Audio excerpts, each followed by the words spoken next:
Okay, well, people are making their way in from the waiting room. So while that's happening, I'll just do a bit of introduction and housekeeping bits. So welcome everyone to day 2 of the Festival of Learning, the first session of day 2. Really excited to have you here. If you don't know me, I'm Milena, Learning and Comms Manager at London Funders. And if this is your first ever festival session, just a bit of background about the festival. So we host this every year. It's one of our flagship learning events. And it's really a space for London Funders members to come together, share learning, ideas, be inspired and challenged by others in the funding community and in civil society. We have a really packed programme across the next 2 weeks. So we've categorised over 35 sessions into 8 core themes. Which are collaboration, equity, participation, place, process, systems change, risk, and resilience. So all topics that are very live to many of our members, and we do hope to see you at other festival sessions as well that cover those topics. So this session is being recorded. This is to help us write up the post-festival report and share the learning with the London Funders membership more widely. And we are encouraging speakers and attendees to get involved online. So do feel free to share what you're learning from this session on LinkedIn, Blue Sky, if you're still on Twitter, you can do it there as well. And we do encourage you to keep your camera on and let us know which organisation you are joining us from in the chat. And yeah, I think that's all the housekeeping bits out of the way. So I'm going to hand over to Louise, who is chairing this session with the Regenerative Futures Fund. So Louise, over to you. Thanks so much. Hello, everybody. My name's Louise Musso. I am a member of the London Funders Talent Bank and was also very, very fortunate to work on the design of the Regenerative Futures Fund, which you're going to be learning lots of exciting things about today. The Regenerative Futures Fund is a 10-year pooled fund for Edinburgh, which centres residents and participation at its heart. And we're going to have 2 sections today. The first section is going to be learning about the beginning of the fund and its origination and its development. You're going to be hearing from both co-head Leah Black and Jim McCormack, who's one of the funders from the Robertson Trust, who's been supporting the fund. We'll do a 20-minute session on that, and then there'll be 10 minutes for questions. As the session's going, please write your questions in the chat. I'll be collating them and we'll be asking them back. So you've got the opportunity to ask questions as they kind of come to you. You don't have to store them up until the end. Just put them in the chat and we'll bring them all together. And then we have a second session, which is going to be Arla Ross and Andy Hyde, who are the co-head and participation lead of the fund. And they're going to be telling you about the development of the fund, iterating the fund to meet the needs of organisations, and about building the residents panel, which is full of people with lived experience of racism and or poverty living in Edinburgh, who are really going to be the guiding spirit of the fund and defining what the fund does moving forwards. You've all obviously, you're from London Funders, so you've got lots of experience of working in collaboration with each other. And this is obviously a collaborative pooled fund, but it brings together lots of different examples of best practice and also sort of the cutting edge of where philanthropy is headed together into one place. So I think it's a really exciting and quite unique fund at the moment, and are really going to be hopefully a great opportunity for you to hear and learn lots about it today. So without further ado, I'm going to hand over to Leah and Jim, who are going to tell you about the beginnings of the fund and how it first developed. Over to you guys. Thank you. Thanks so much, Louise. So I'm just going to do a quick, Louise, you've done a fantastic introduction there. That was really good. I'm just doing a quick run through what Regenerative Futures Fund is. And I'm just going to do a really quick run through kind of what's happened over the last it's actually been 4 years, which when I discovered that, I was thinking this has been a long time that it's been fizzing around. So yeah, and then Jim and I are going to have a little chat about his involvement from a funder's perspective. So as Louise said, the Regenerative Futures Fund is a groundbreaking new £15 million, 10-year spend-down pooled fund. It's designed to put decision-making power into the hands of those most affected by poverty and racism. This responds to the Edinburgh Poverty Commission and also the Edinburgh Climate Strategy. This is an innovative model of long-term funding, really focused on root causes and system change, and it's a first for Scotland. So we're trying to move away from the status quo of 3 years or 5 years being seen as long-term. This has been co-designed during 2022 to 2024 by activists, grassroots organisations, funders, also local and national government representatives.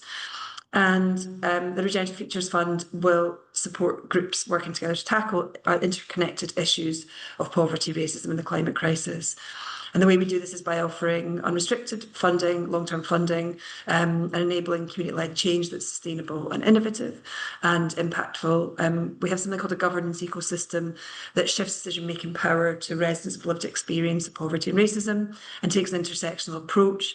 And what we hope to do with this is to create possibilities for working together and sharing power across sectors and systems that will create solutions that will last. I'm just going to share my screen. I'm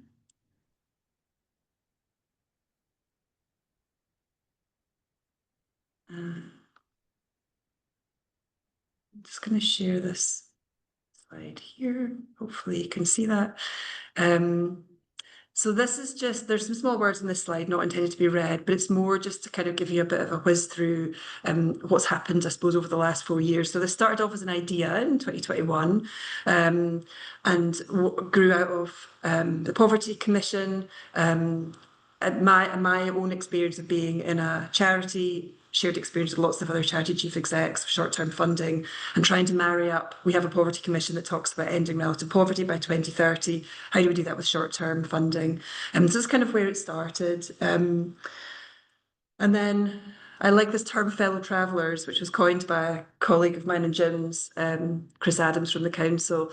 So I suppose that first phase was trying to find fellow travellers, talking to funders about funding a development phase, which was a small pooled fund of about 120,000.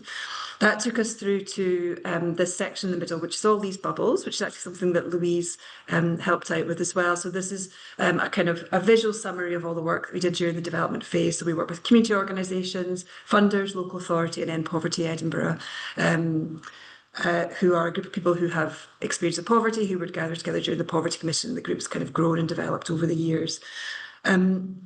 We then moved into a phase which we called Funders Progressing Proposals, which is when we began to work really closely with funders like Robertson Trust and City of Edinburgh Council and other funders to progress proposals through their organisations. Through to moving into our host organisations. So we're hosted by Foundation Scotland, recruiting a team, which is us, the three of us, me and Ala and Andy, and through to launching in 2025, this year, when we had this was just one little excerpt from a headline which said, this is a funder collaboration that could be a model for the rest of the country. I just thought that was interesting just to kind of put that up there. And the point of that is really to just highlight the time and care and belief and resources that are needed, that we need in order to do this development work that takes years and years and years before we get to the point of, you know, kind of visible public launches. I'm just going to stop sharing that. So what we were hoping to do is we've got Jim McCormick here, which is great. So I thought maybe, Jim, you could just introduce yourself. And first of all, what we were thinking it'd be quite good would be if you could talk a little bit about your role, what interested you in Regenerative Futures Fund, maybe a bit about the Poverty Commission, and why you got involved specifically in the development phase, what interested you in that from a kind of funder perspective. Thanks, Leah. Good morning, everyone. Great to be here. So I'm Jim from the Robertson Trust. We are an independent grant maker for Scotland, and we have a 10-year strategy on solutions to poverty and trauma, both prevention and relief. And 10 years is no time to take on that challenge, but we're almost halfway through. And we've done a really good job of explaining some of the context and why many of us felt the ground was probably quite fertile in Edinburgh, maybe despite some of the here and now indicators and headwind after headwind that we see throughout the country. But nonetheless, I had the privilege really of chairing the Poverty Commission in Edinburgh over almost 2 years. It reported in the autumn of the pandemic, and we spent our time having more or less 1,000 conversations with people across the city over that period. And it became very clear that, well, of course, people wanted to see change from the local authority and the health board and frontline services and Scottish Government for that matter. They also had quite challenging things to say about our sector, where we sometimes think we are doing the the good patient work, being as flexible as we can, but nonetheless, it became evident that as people found their confidence to feed back honestly, there are certain things about funding people would like to see change. And you've alluded to some of them in terms of short-termism, Leah, and many of us have been working towards default 3-year funding. We're now up at 60% unrestricted grant making through our open responsive awards. And we've realised that just isn't enough if we are still driving competition over collaboration for our grant applicants. And in the case of Edinburgh, we realised that even though it's the second most funded part of Scotland in our grant making mix, we don't really understand how individual grants scattered across the city add up, where the collaboration is, if we're honest, where the duplication is. And Leah and colleagues came along, I think, just at the right time as we were beginning to think these things through, with the possibility of putting collaboration over competition, 10 years over 5 or 3, unrestricted by default, and trying to dig deeper into grassroots expertise that best will in the world, even some of our best charities whom we fund, can be some distance from. And so centering this as a lived experience by design and in running as a programme of that nature with scale, ambition and duration was why we wanted to get involved in the discovery phase to start with. That's great. Thank you. Thanks so much, Jim. And yeah, it's interesting for me kind of reflecting back on this as well and all those kind of initial conversations and just, I suppose, the timeliness of this in a way as well, I think is interesting for me, kind of reflecting back, like coming out of lockdown, the Poverty Commission report being published, that also happening in lockdown, all these things that were kind of bubbling up in Edinburgh but are probably mirrored across the whole of the country, and just that timeliness of, how do we do this? Like, how do we do this deep systemic work? So yeah, it's really great to hear your perspective on that. I'm going to share my screen one more time. I'm just going to move. Oh.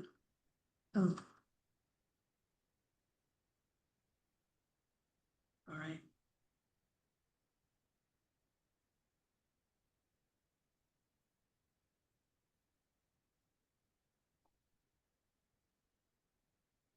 Oh, I can't seem to move my slideshow on. That's okay.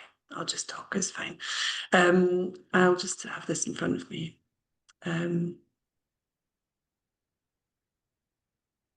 So I did have a slide that I was going to show you, but to save time messing about with technology, I'll just speak. So the phase that I referred to there quite quickly was when we moved into this phase, when we'd been doing all this co-design work with community organisations, funders, local authority and Poverty Edinburgh members group. We moved into this phase that we called, or I called, Funders Progressing Proposals. I think everyone else was on board with that. And it essentially became a smaller group of funders who were like, right, we're ready to take this through our organisations. That was Turn to Us, Foundation Scotland, National Water Community Fund, Esme Fairbairn, the Robertson Trust, City of Edinburgh Council, and we have got 5.75, just under £6 million committed towards the £15 million pooled fund.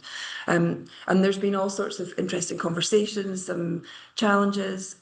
We've done this work also with the local authority, which had similarities but differences between working with foundations and institutions. And yeah, because we've got Jim here again, the next thing we thought it'd be quite interesting to hear from Jim around was from a funder's perspective. Obviously, we really worked really closely together on this, Jim, along with Zoe. Yeah, what was that experience like for you? What motivated you as a funder to sort of take that into that next phase? So we'd gone past the we'd gone through the development phase, we'd done all the co-design work, we had a really detailed operational plan, we'd done all that detailed work, and what was happening next was we were kind of ready to take this through Robertson Trust. So it'd be good just to hear from you a little bit around, yeah, what motivated you to do that, what maybe some of the challenges, what that was like for you as a funder. So I think some of the external context, which I referred to, both the kind of consistent commitment of City of Edinburgh through its Poverty Commission and its Climate Commission, has kept the landscape promising. But when all is said and done, it is internal dynamics that I think lead, and what's happening in your governance, that leads to stop-go decisions, no matter how compelling the external landscape is. And we didn't find this straightforward at all, is the first thing to say. And it took us a process of 6 to 9 months when it could have been faster. But what to say about the reasons for that? There seems to be never be a steady state in grant making, least of all in the last 5 years. And that was very true in our case. And by that I mean, we introduced the next phase of this proposal as it was firming up. And we introduced you and a colleague, Leah, to our board, getting on for 15 months ago, I think. Just as half our board had turned over, a new chair was coming in. These changes were all planned, but I think we probably underestimated or underpriced what that would mean for doing anything big and strategic. And we had to do a lot of work to, from different angles and using different framing techniques as to why this was right for our mission. Our mission statement had just been changed a few months before to better reflect who we are and what we do. And we were also in the early stages of developing our next 3-year delivery plan, all the kind of rather, in some ways, dry nuts and bolts of organizational life, but critically important to building a kind of, building confidence around your board table. And what we found was trustees, some very enthusiastic and instinctively in favour, others quite sceptical because what's the theory of change? How will we know what we are contributing to in terms of likely outcomes? And the other thing I wanted to mention was we were also trying to land our impact framework, probably the hardest thing we did last year. So you wouldn't have wanted those circumstances to move forward with the single biggest grant request we've made in this strategy period. But by navigating some of those bigger issues in the context and resolving them over time, it became easier to see the very clear alignment, the fit with the kind of collaboration imperative. We don't do enough of that, and here was a very good, promising route to it. And in the end, the point about impact and theories of change, we explicitly framed this as there will be a clear commitment to learning as we go. It will be done in the spirit of co-design and the spirit of how this fund is being developed. We will balance assurance of impact with being comfortable with change, adaptability, unpredictability, because we live in such a volatile world, and that is evident at every level of geography. And by kind of codifying those two things, that dilemma we're trying to balance, we were able to, last September, get a green light to a £1 million contribution to the fund.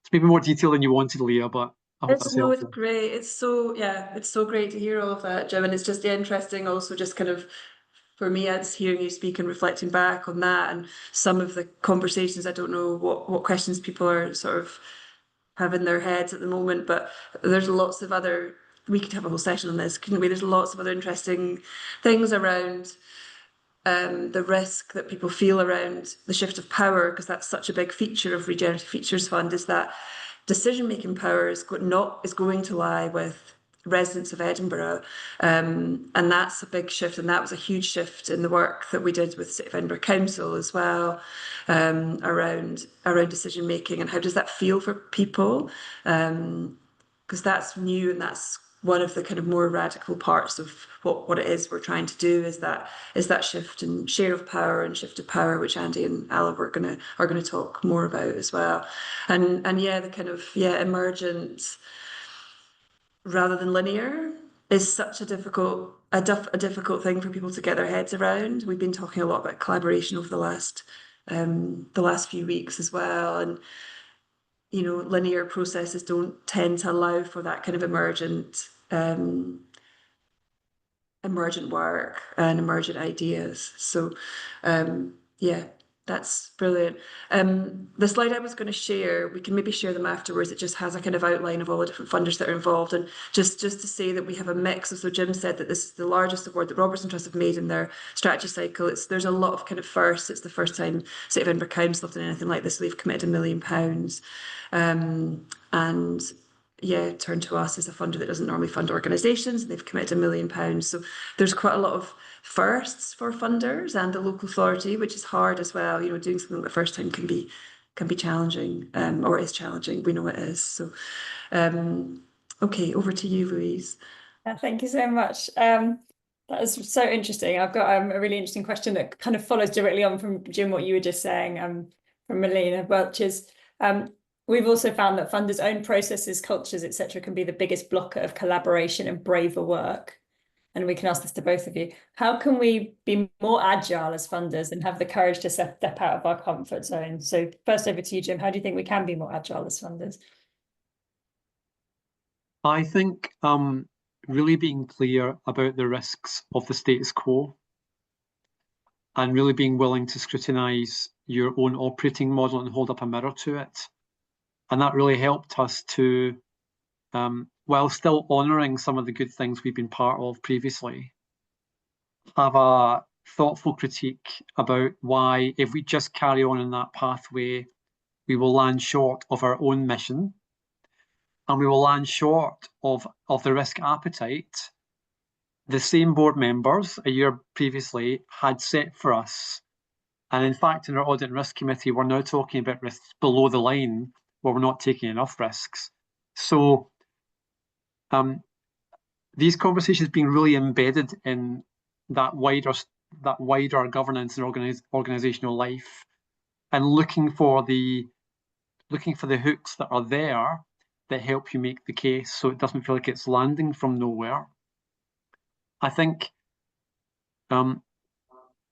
collaboration and board members being able to speak to their peers, so that might be chairs of other funders, might be quite a wise thing in terms of building kind of collective assurance. And then the fact that this wasn't quite our first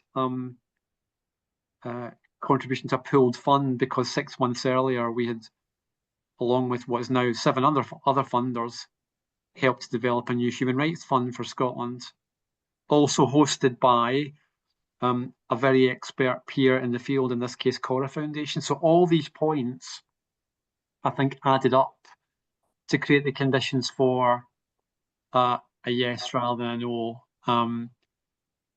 But with caveats and conditions, I suppose the last thing we would say would be, had the City of Edinburgh Council not committed money, not just in-kind support, it would have been much harder for us to join this.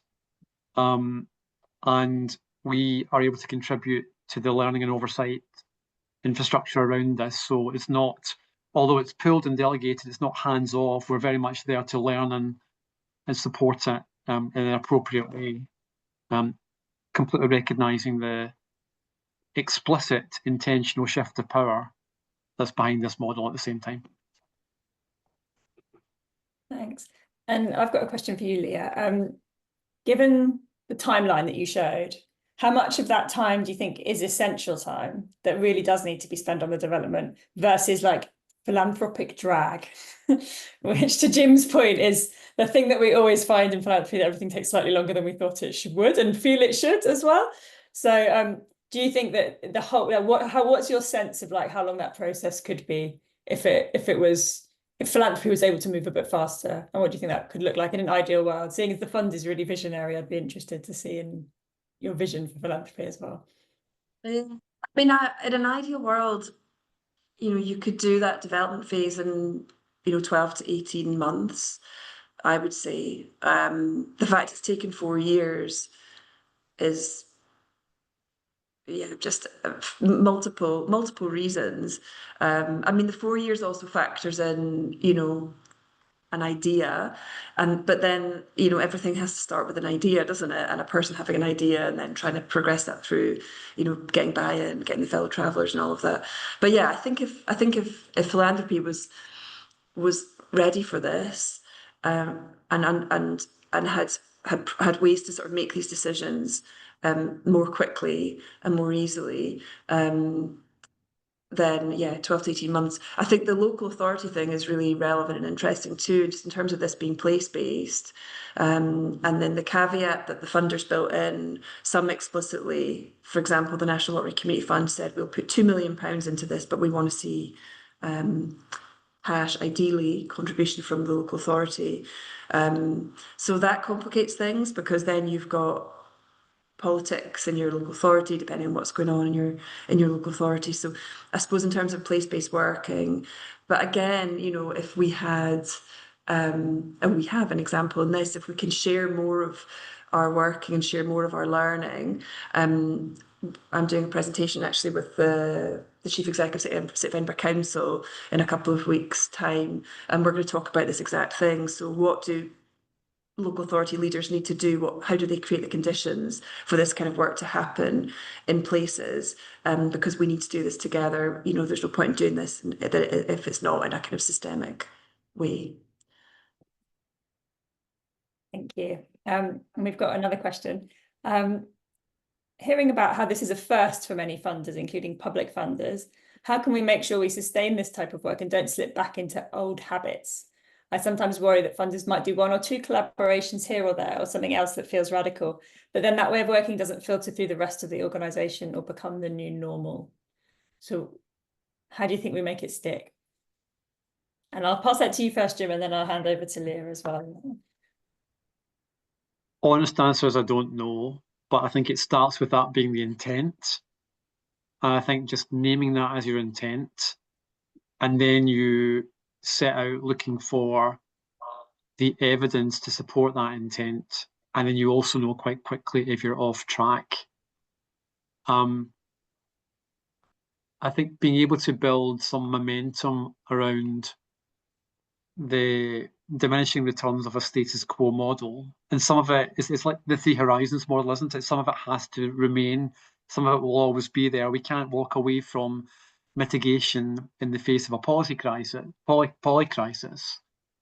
But we can apply the principles we think are going to help us navigate uncertainty, like,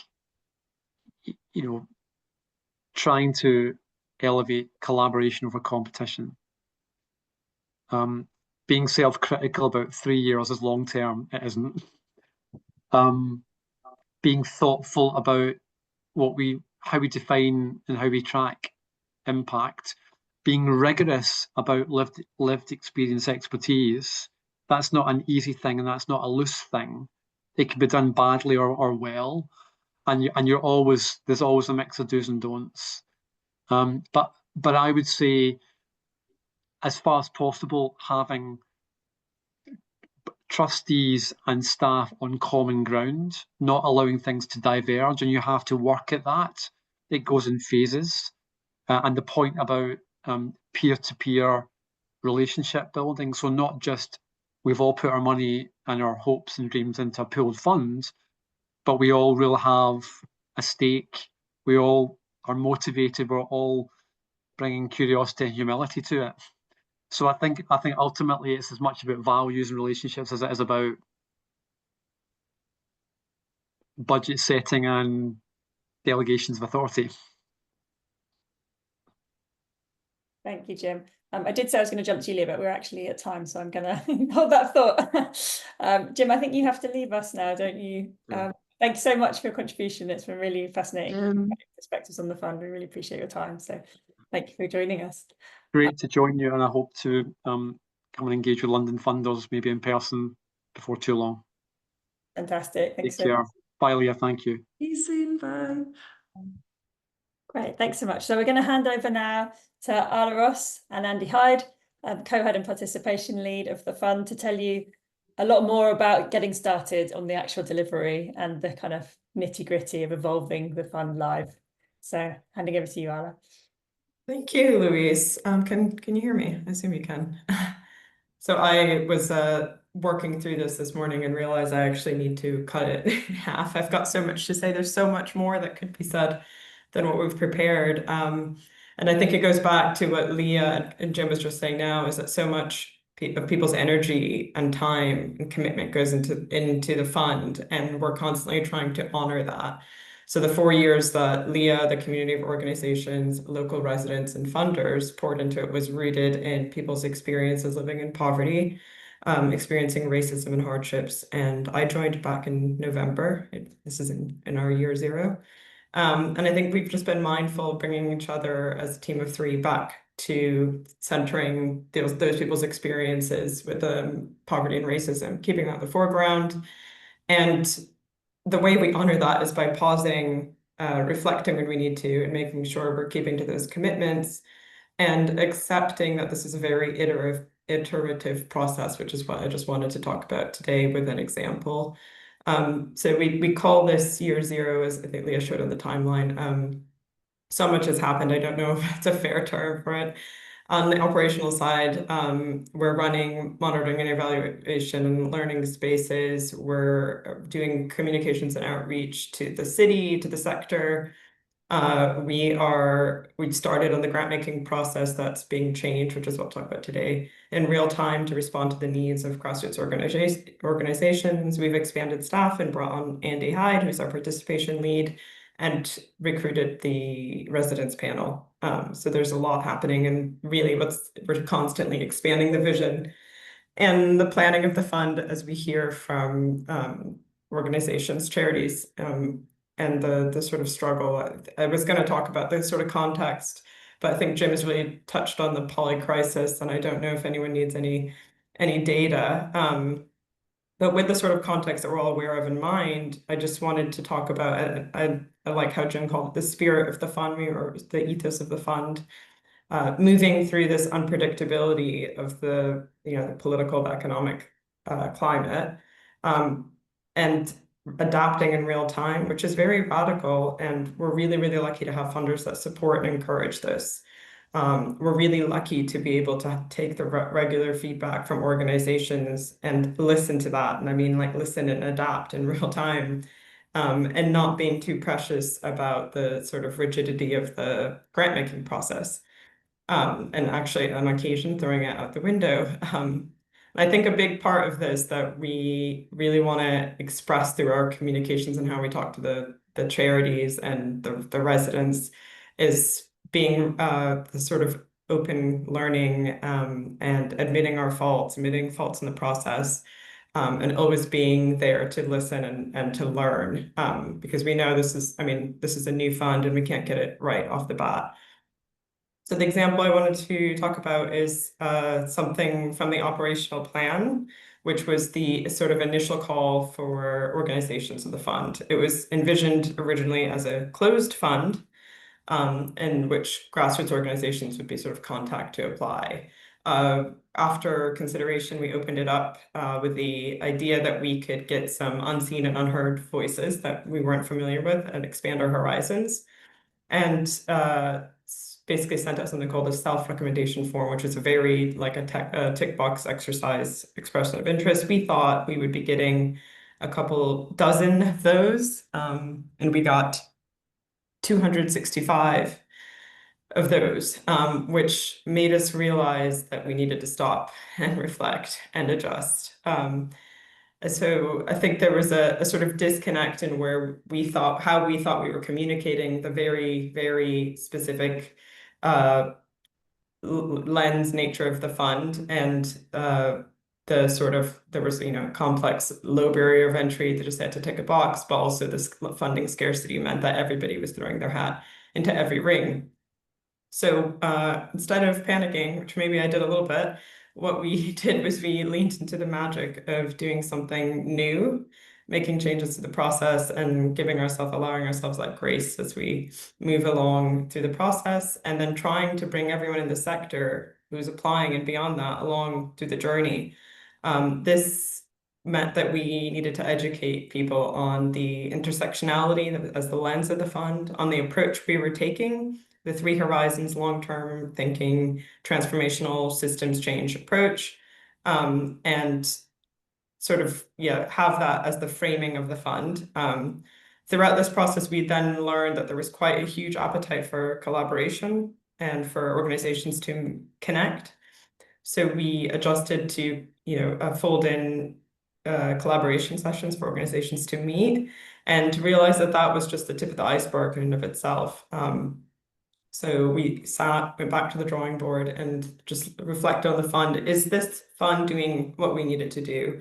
Is it taking a systems change approach and moving us towards a collective vision for Edinburgh? And can we bring it back to that collective vision? And what can we do with the sort of limited funds we have to do that? And what we decided to do was to double the number of organizations from a cap of 25 to a cap of 50.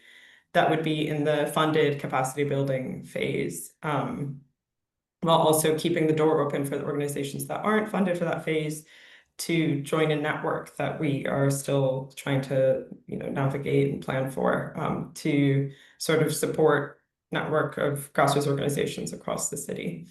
So yeah, I think what it's kind of captures, there's quite a lot more behind that. But I think it captures the sort of essence of how we're working and how we are trying to reflect within our working patterns, the ethos of the fund. So we're recognizing our shortcomings as they arise. We want the fund to live and breathe in Edinburgh, and to sort of be accepted as just a sort of part of the city. And there are quite a lot of wishes, and in an ideal world, we would have had funding to support and seed 1 year of collaboration and connecting, but we're doing what we can because there's the reality that we are a team of 3 running multiple processes concurrently. But yeah, we're still very much in the throes of it, and it's very exciting. We're now at 93, not 265. So, and the residents panel is a very radical part of it that we're also educating on the same things as well. So there's quite a lot of alignment. And I don't know if that's my time, I think it is, but so back to the residents panel, they're going to narrow down those organizations selected for capacity building, and they'll make the big decision as well of the final organizations that will receive the 10-year funding. And I work on that panel and the onboarding with Andy Hyde, our participation lead, who is going to talk about the really exciting recruitment and onboarding, which is for the residents panel, which is the heart of the fund, really. Super. Thanks so much, Ala. Everybody, I'm Andy, so I'm leading on the participation, and I bumped into a quote the other day, and I do like a quote, so I thought I'd start with that. People at the Design for Social Impact Lab, they recently wrote about what they've called the participation industrial complex, which I quite like that term. And they said the opposite of extractive research isn't just participatory research, it's research that builds collective power. So I'd like to tell you a little bit about a new group, this new group that Al's been talking about at the heart of the Regenerative Futures Fund. It's a place where we're hoping that a new centre of collective power starts to build. It's a team of 15 people from around the city who have been impacted through their experiences of racism and poverty, precarious housing, newly arriving in Scotland, and other reasons for feeling marginalized. And as Ala was saying, they're going to become the funders, the fund's decision makers. And as we search for them, our aim was to reach and attract people who are unlikely to feel heard right now, or to have taken part in community-led decision making. And we use lots of different channels to reach out to them. We use flyers, as you'd expect, emails, newsletters, word of mouth. And over 70 people got in touch initially, often by phone, having been alerted through their local WhatsApp groups. We were a bit concerned about giving people a very digital way of applying, for want of a better word, but actually only one person out of the 50 who finally applied asked for support in submitting their answers. So the rest of them were very happy to tell us about their hopes and themselves using an online form.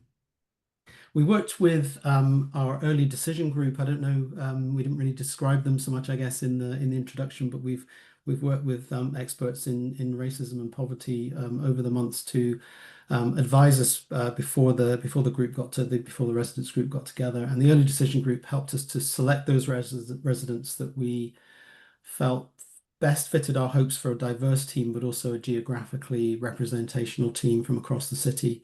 And we agreed on 16 names who very quickly and happily agreed to join us. And so far, we've met them 4 times over the last month, so it's very new. We're just spending time getting to know each other, building connections and trust. But we've also been preparing them to make that first big decision, which is coming up in around a month's time, when they'll be working out which organizations go through to that capacity building phase. And as been mentioned before, we're using the 3 Horizons framework with a view to helping them to build a map of their experiences of living in the city, but also their hopes for the future of the city as well. And we realized that they would need this map to guide them as they assess which organizations align with their own vision of the future for the city, but also their principles for change. So for example, we've been looking at questions such as the things that they've identified so far, the residents, that they've identified things that aren't fit for purpose in the city. How does this proposal help those things to disappear? What good things does this proposal protect or build on? Does it fit with the future that they see, that they want for the city? And could it really help big change to happen? And that's the really key one, is that, does this just feed into business as usual, or is this a transformational change in waiting? And at first, we were actually quite wary of introducing what felt like quite an academic framework when you look at it as a graph so early in the process. But actually, it's working really well. They've taken to it really well, and we're really pleased with the way it's going. One of the things that we know from previous work is that in order to explore the future, it's really tricky to let go of the present. And so we've been using collective imagination practice and visualizations to help the group to let go of the present. And we've got plans to bring in experts in that practice in collective imagination to help to develop these skills, whilst also building knowledge around by bringing in experts in climate impact, compassionate finance, anti-racist work, and so on. And we've also aimed to align this approach with the questions that have been asked of the organizations as well, so that we ensure that the proposals that are coming in are framed in a way that is familiar for the residents. And of course, we can't expect them to predict what's going to work and what's not, but what we can do is help the residents to spot organizations who have a mindset to disrupt and an aim to move us away from the status quo rather than supporting it. So our plans for the future for the group, as I said, they got their first big decision in a month's time when they choose the first cohort of organizations. And then over the summer and beyond, we'll be working with them to deepen their knowledge and skills as a group, ready to make that big decision about who gets funded. And then what their role will be, we're not sure once they've chosen their funded organizations, but we're pretty sure they're going to have a major role and we'll be supporting them to decide that for themselves. I'll just finish up by saying that I've just been reading Rachel Solnit's description of mutual aid, and it really struck me that it was a great description of some of my hopes for the group. She says that we tend to think of mutual aid as a symmetrical or reciprocal exchange, but it's actually more accurate to consider relationships of mutuality and equality among people who are taking care of each other. And she reminds us that mutual aid is like how lichens work. It's a circulatory system. It's a combination of specific acts in the service, maintenance, and restoration of a wider community. And I think we're already starting to see some acts play out in our group that reflect that. And it's really exciting to think how they can grow as a group with each other and support each other to become something that we haven't even yet imagined. We're beginning to ask what regenerative participation looks like, what that means, what seeds can be grown or sown in our work that can then grow and spread beyond those funded to encourage and enable a vision for Edinburgh that benefits everyone.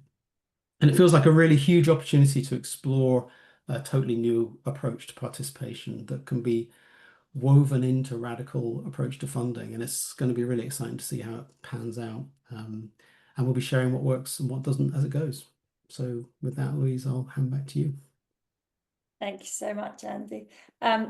So first question for Ala. What's been like the best? You've talked a lot about the things that you've done that maybe haven't worked how you thought they were going to, or you've opened a can of worms and then it's been really exciting, but then you've had to go and tend to the worms and grow the soil of that new situation you've created. What's been the best and most positive like surprise that's been like a really good thing? Like what's the kind of moment you've had to really think, oh my God, I love my job. This is something I didn't see coming. So in relation to the organizations, anything apart your role so far in relation to the organizations that you've been talking about, what's been the kind of most exciting part? I think it's really interesting when you set up a fund and then you're changing it and you never know what's going to land or where it's going to take you. And when we set up those collaboration sessions, it was almost as if it were in a bit of a panic, but we were trying to address this like very clear call for organizations wanting to connect, and people showed up.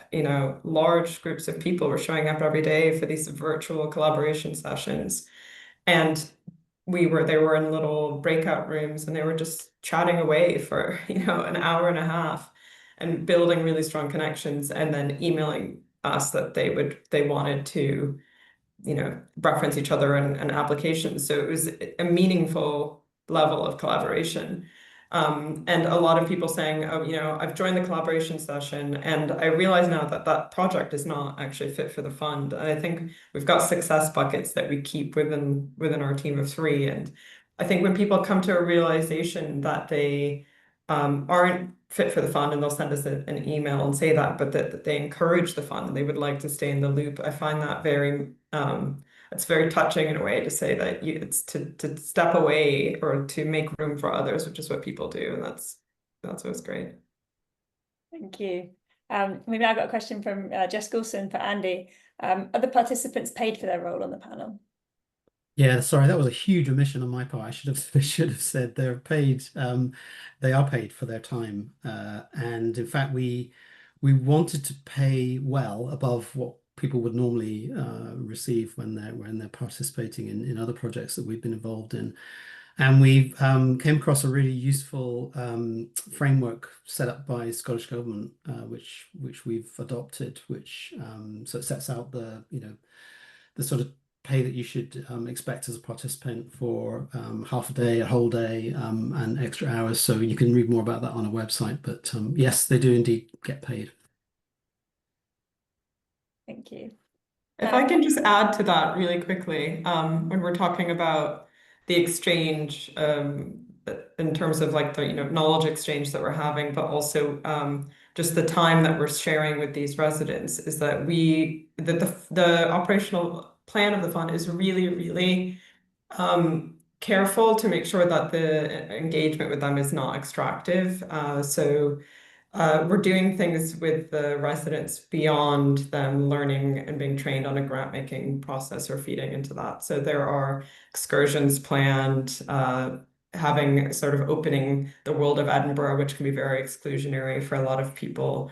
It's a pretty expensive city for, but beyond that, there's also a pooled fund for the residents to be able to tap into to sort of either improve their personal or professional skills.